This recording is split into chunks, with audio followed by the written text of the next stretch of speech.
So I'm just going to kick things off with some ciabatta bread, and I'm just going to cut these guys in half. Now, you don't have to use ciabatta bread. You can just use regular old bread, but I just like them. I like the flavor, texture, just about everything about them. Then get about 6 tablespoons of unsalted butter at room temperature. Using a fork, just go ahead and kind of cream this up. That's why it's kind of really important to make sure it's at room temperature so it creams nicely. Then we shall add in 3 cloves of crushed garlic. You can use the minced stuff in the jar too. A couple of pinches or a couple of teaspoons of fresh basil. You don't have to use basil, but I just love basil, and you can always use dried as well. In with a good pinch of salt, about a teaspoon of ground black pepper. After that, just go ahead and mix everything up.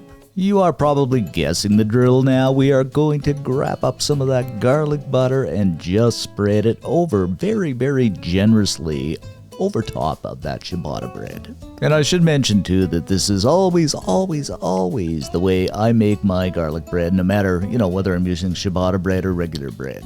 But we are not done yet, because I'm going to add a nice generous application of that good old ooey gooey mozzarella over the top. Now you could use Swiss or Monterey Jack too, but I just like the old mozzarella. And just to make our garlic bread a little more flavorful and aesthetically pleasing, I'm going to put some more basil over top of that mozzarella. Now, seeing I have some bread left over, I'm going to make a second variation, starting with some marinara sauce over top of the bread.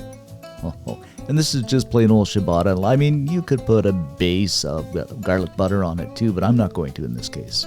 Follow this up by more of that ooey gooey mozzarella. A few slices of the best pepperoni I could get. And you kind of get what's going on here. Yes, I am making a mini pizza.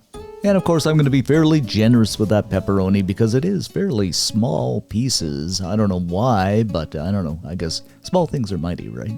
But you have to admit, this is looking pretty good. Then some more basil, because I did have lots in my garden, and I just love basil. I love the taste of it, and I love the smell of it. Let me know in the comment section below if you like it too. Alrighty then, I'm going to put both my breads onto a baking sheet, lined with some parchment paper, and look at that, the nice contrast between them. And if somebody said this is the snack we're having, I'd sure come running over pretty quickly.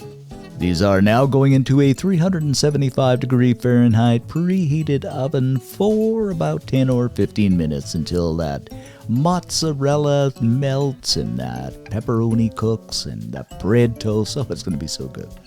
After about 15 minutes, there it be, guys, our cheesy bread made 2 ways. Well, especially cheesy ciabatta bread made 2 ways. Cut these up, and they are absolutely wonderful. Serve them up at your party, at a ball game, whatever it might be, an after-church special. The sky's the limit of what you can do with these.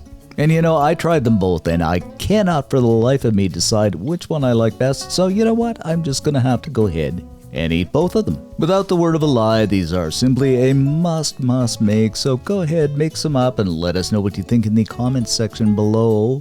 And if you're so inclined, give us a like because it does help our videos.